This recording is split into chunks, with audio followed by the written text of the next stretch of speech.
नमस्कार, आप देख रहे हैं SPN9 न्यूज़ और आपके साथ मैं हूं क्रांति सिंह। जेडीयू के उपेंद्र कुशवाहा का जब बयान सामने आया तो उससे कयास लगने शुरू हो गए कि यहां पर बीजेपी और जेडीयू के बीच में जो दरार थी वो अब और भी ज़्यादा बढ़ गई है और इस कगार पर आ चुकी है कि जल्द ही दोनों का गठजोड़ जो है वो ज़रूर टूट जाएगा। हम आपको बता देते हैं कि उपेंद्र कुशवाहा ने अपने उस बयान में क्या कुछ कहा था।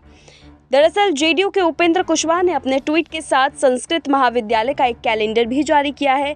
इसमें इन बातों का उल्लेख किया हुआ है कि दरअसल उपेंद्र कुशवाहा ने ये ट्वीट भाजपा के राज्यसभा सांसद राकेश सिन्हा के जवाब में किया है, जिसमें राकेश सिन्हा ने कहा था कि सरकारी छुट्टियां धर्म को देखकर नहीं होती है। आपको बता दें कि बिहार की जो सियासत है उसमें एक बार फिर से किशनगंज के स्कूल में छुट्टियों का मुद्दा इस वक्त गरमाया हुआ है। किशनगंज जिले में स्कूलों में रविवार की जगह शुक्रवार को छुट्टी रहने के मामले ने राजनीतिक तूल पकड़ लिया है। सोशल मीडिया पर इसे लेकर सियासी बयानबाजी का दौर जारी है। इसी क्रम में जेडीयू नेता उपेंद्र कुशवाहा को एक ट्वीट ने भूचाल ला दिया है। उपेंद्र कुशवाहा ने ट्वीट कर कहा कि उर्दू विद्यालयों में छुट्टी वाकई ज़रूरी मुद्दा है या अनावश्यक विवाद बनाने की कोशिश। छुट्टी पर आपत्ति करने वाले महानुभावों, आप सभी को पता तो होना चाहिए कि शुक्रवार को सिर्फ उर्दू विद्यालयों में ही अवकाश नहीं होता है। संस्कृत महाविद्यालयों में भी प्रत्येक महीनों के प्रतिपदा और अष्टमी को छुट्टी रहती है।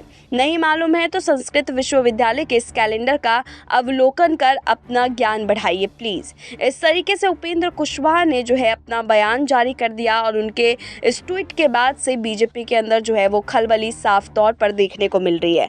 अब इस खलबली का अगला मोड़ क्या होगा वो तो आने वाला समय ही बताएगा, लेकिन जिस तरीके से सियासी घमासान मचा हुआ है, लगातार एक के बाद एक, कभी बीजेपी जेडीयू पर वार करता हुआ दिखता है तो कभी जेडीयू बीजेपी पर वार करता हुआ दिखता है, तो इससे साफ यही जाहिर हो रहा है कि यहाँ पर जो है ये तमाम मुद्दे आगे चल करके गठजोड़ के ऊपर सबसे बड़ा हावी होकर के निकलेगा और यहाँ पर जो है गठजोड़ टूटने की कगार पर आ सकता है। इन दिनों काफ़ी ज़्यादा कयास ये लगाए जा रहे हैं कि नीतीश कुमार के जो झुकाव है वो भी इर्द गिर्द दूसरों के ऊपर दिखाई देते हैं, वहीं बीजेपी की तरफ उनका झुकाव काफ़ी कम दिखाई देता है।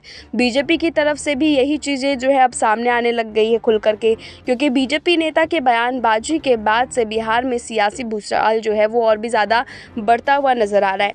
अभी बीते दिनों हमने देखा था कि महाराष्ट्र की सियासत में बीजेपी ने जो सबसे बड़ी सेंधमारी की थी और बड़ी जीत हासिल की, अब लेकिन जहां पर उनकी खुद की सरकार है वहां पर वो सरकार संभालने में अब असफल साबित हो रहे हैं। वहां पर सामने वाला जो प्रत्याशी है वो सेंधमारी करता हुआ साफ नज़र आ रहा है। फिलहाल हमारे इस रिपोर्ट में बस इतना ही। हमारी ये रिपोर्ट देख के आपको क्या लगता है, क्या सच में गठजोड़ जो है वो टूट जाएगा? क्या बीजेपी और यहाँ पर जेडीयू के बीच में जो तकरार चल रही है और ये तकरारों भरी जो खबरें सामने आती रहती है, क्या इसका असर गठजोड़ पर पड़ने वाला है? तमाम मुद्दे आप लोग के सामने। इन मुद्दों पर अपनी प्रतिक्रिया देना बिल्कुल भी ना भूलें। फिलहाल हमारी इस रिपोर्ट में बस इतना ही। देश दुनिया की तमाम बड़ी खबरों के लिए देखते रहिए SPN9 न्यूज़।